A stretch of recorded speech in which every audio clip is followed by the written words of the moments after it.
Welcome back, tech enthusiasts. Today we're diving deep into the world of cybersecurity and more specifically bug bounty hunting. It's a fascinating field, finding vulnerabilities before the bad guys do, and it can be pretty lucrative too. Now, whether you're just starting out or you're a seasoned hacker, having the right tools can make all the difference. So in this video, I'm going to walk you through my top 15 must-have tools for every bug bounty hunter out there. We're talking about the essentials, the heavy hitters, the ones that'll give you that edge in the digital battlefield. So strap in, grab your favorite energy drink, and let's get started. First up, we've got Burp Suite. Now, this is like the Swiss Army knife of web app testing. It's a suite of tools, hence the name, that lets you intercept, inspect, and modify traffic between your browser and a web application. Think of it like this. Burp Suite gives you X-ray vision into how a website talks to its servers. You can see all the data being sent back and forth, usernames, passwords, the works, and that's where things get interesting. You can use Burp to test for all sorts of vulnerabilities like SQL injection, cross-site scripting, and a whole bunch more. Trust me, if you're serious about bug bounty hunting, Burp Suite is non-negotiable. There's a free version to get you started, but the pro version unlocks the real power. It's an investment for sure, but one that can pay off big time when you're hauling in those bounties. Next, we've got OWASP ZAP, which stands for Z-Attack Proxy. Now, if Burp Suite is a bit too pricey for you right now, ZAP is an excellent open source alternative. Don't let the open source tag fool you, though. ZAP is packed with features for finding vulnerabilities in web apps. It's got automated scanners, a proxy for intercepting traffic, and even tools for fuzzing, which is basically throwing a bunch of random data at an application to see if it breaks. And the best part is, being open source, there's a huge community of developers constantly improving ZAP and adding new features. Plus, it's totally free, so you can dive in and start hacking without spending a dime. Now we're moving on from web apps to the network itself, and that's where Nmap comes in. Nmap stands for Network Mapper, and it's your go-to tool for, well, mapping networks. Essentially, Nmap lets you scan a network to see what devices are connected, what ports are open, and what services are running on those ports. It's like having a blueprint of the network you're targeting. This is crucial information for bug bounty hunting because it helps you identify potential weak points. Maybe there's a server running an outdated service that's vulnerable to attack, or maybe a device has a port open that shouldn't be. Nmap will help you find those needles in the haystack. Chapter 4. Metasploit the exploit arsenal. Alright, so you've found a vulnerability using one of the previous tools. Now what? Well, that's where Metasploit comes in. Metasploit is a penetration testing framework that's basically a massive library of exploits. Exploits are like pre-written pieces of code that take advantage of specific vulnerabilities. Think of it like this. You find a lock that's vulnerable to a certain type of lockpick.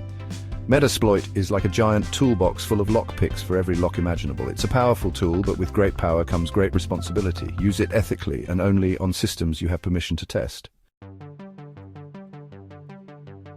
Chapter 5. Wireshark Eavesdropping with a Purpose. Moving on, let's talk about Wireshark. This is another essential tool, and it's all about analyzing network traffic in detail. While Nmap gives you the big picture, Wireshark lets you zoom in and see every single packet of data flowing through the network. It's like listening in on a conversation between two computers. You can see what information they're exchanging, what protocols they're using, and even the content of their messages. This is incredibly valuable for bug bounty hunting because it lets you analyze how an application behaves under the hood. You might spot vulnerabilities that other tools miss, or you can use it to reverse engineer how an application works to find hidden attack vectors. Chapter 6. Nikto, the Web Server Inquisitor. Next up is Nikto, specifically designed for scanning web servers. Unlike Nmap, which focuses on ports and services, Nikto digs deeper, looking for specific files, directories, and configurations that might be vulnerable. Think of it like this. Nmap tells you if the front door is open, but Nikto checks if the back door is unlocked, if there's a key under the mat, and if the window is open just a crack. It's particularly good at finding outdated software, misconfigurations, and even vulnerable files that shouldn't be publicly accessible. If you're targeting a web server, running Nikto is like doing a security audit on autopilot. Alright, now let's talk about SQL injection, one of the most common and dangerous web application vulnerabilities. And when it comes to exploiting SQL injection, SQL Map is your go-to tool. Now, SQL injection is a way to manipulate a website's database by injecting malicious SQL code. It's a bit technical, but basically SQL Map automates the process of finding and exploiting SQL injection vulnerabilities. You feed it a target website and it'll test different parameters to see if it can inject SQL code. If it can potentially do some serious damage, like dumping the entire database or even taking control of the web server. Now, before you even think about using tools like Metasploit or SQL Map, you need to gather information about your target, and that's where ReconEng comes in. ReconEng is a web reconnaissance framework that's all about gathering information from open sources. Think of it like your digital detective agency. You can use ReconEng to find things like email addresses, social media profiles, subdomains, IP addresses, and a whole lot more. It's amazing how much information is publicly available if you know where to look. This information is crucial for building a profile of your target and identifying potential attack vectors. Speaking of reconnaissance, let's talk about Sublist 3R. This tool is laser-focused on finding subdomains. Now, you might be thinking, what's the big deal with subdomains? Well, subdomains can often be overlooked by security teams, which means they might be running outdated software or have misconfigurations that make them vulnerable to attack. Sublist 3R automates the process of finding subdomains by querying various search engines, public databases, and even brute-forcing potential subdomain names. It's like having an army of interns scouring the internet for every mention of your target's domain. Once you have a list of subdomains, you can then use other tools like Nmap, Nikto, or even Burp Suite to probe them for vulnerabilities.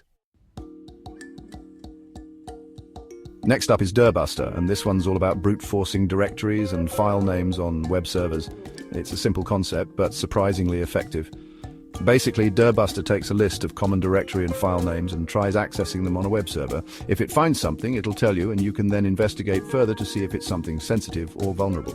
This is especially useful for finding hidden directories, backup files, or even configuration files that might contain sensitive information.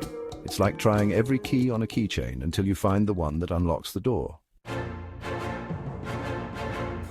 All right, let's talk about Hydra. A tool that's both powerful and potentially dangerous in the wrong hands. Hydra is a password cracker, and it's really good at what it does. It supports a wide range of protocols, which means you can use it to brute force logins for things like SSH, FTP, Telnet, SMTP, and a whole lot more. Now, I'm not going to sugarcoat it. Password cracking can be used for malicious purposes, but it can also be a valuable tool for security testing, especially if you're trying to assess the strength of a company's passwords. Speaking of password crackers, no list would be complete without mentioning John the Ripper. This is another classic tool that's been around for ages, and it's still going strong. John the Ripper is known for its speed and efficiency. It uses a variety of techniques to crack passwords, including dictionary attacks, brute force attacks, and even rainbow table attacks. Like Hydra, John the Ripper can be used for both good and bad. In the hands of a security professional, it can be used to identify weak passwords and improve security, but in the wrong hands, it can be used to gain unauthorized access to systems. Chapter 13. AirCrackEng dominating the airwaves. Now let's move on to the world of Wi-Fi security with aircracking. This is a suite of tools that's specifically designed for assessing the security of Wi-Fi networks. With AirCrackEng, you can do things like capture Wi-Fi traffic, crack WEP and WPA-PSK keys, and even create fake access points to lure in unsuspecting victims. Now, I know what you're thinking, this sounds illegal, and you're right, using AirCrackEng against networks you don't have permission to test is illegal and unethical. However, if you're a security professional or just someone who's serious about learning about Wi-Fi security, AirCrackEng is an invaluable tool for understanding how Wi-Fi networks work and how to secure them. Chapter 14, Fiddler debugging like a pro. All right, let's switch gears a bit and talk about Fiddler. Fiddler is a web debugging proxy that's essential for understanding how web applications communicate with servers. Think of it like this. Fiddler sits between your browser and a web server and intercepts all the traffic flowing between them. You can then inspect this traffic, modify it, and even replay it to see how the application behaves. This is incredibly useful for finding and debugging web application vulnerabilities. You can use it to see what data is being sent to the server, how the server is responding, and if there are any security flaws in the communication process. Chapter 15. Nessus, the vulnerability scanner. And finally, we have Nessus, a vulnerability scanner that's widely used in the industry. Nessus scans your systems and networks for known vulnerabilities and provides you with a detailed report of what it finds. This report includes information about the severity of the vulnerability, how to fix it, and even links to relevant security advisories. Now, Nessus is a commercial tool, which means it's not free, but it's a worthwhile investment for any organization that's serious about security. It's like having a dedicated security team working around the clock to find and fix vulnerabilities before the bad guys do. Outro. Happy hunting? And there you have it, folks. The top 15 tools to help you become a pro bug bounty hunter. From web app testing to network scanning, password cracking to Wi-Fi hacking. These tools will equip you with the knowledge and capabilities to uncover vulnerabilities and make the digital world a safer place. Remember, with great power comes great responsibility. Use these tools ethically and legally, and always strive to learn and improve your skills. The world of cybersecurity is constantly evolving, so staying ahead of the curve is crucial. Don't forget to like, subscribe, and hit the bell icon for more tech tips and reviews. Until next time, happy hunting!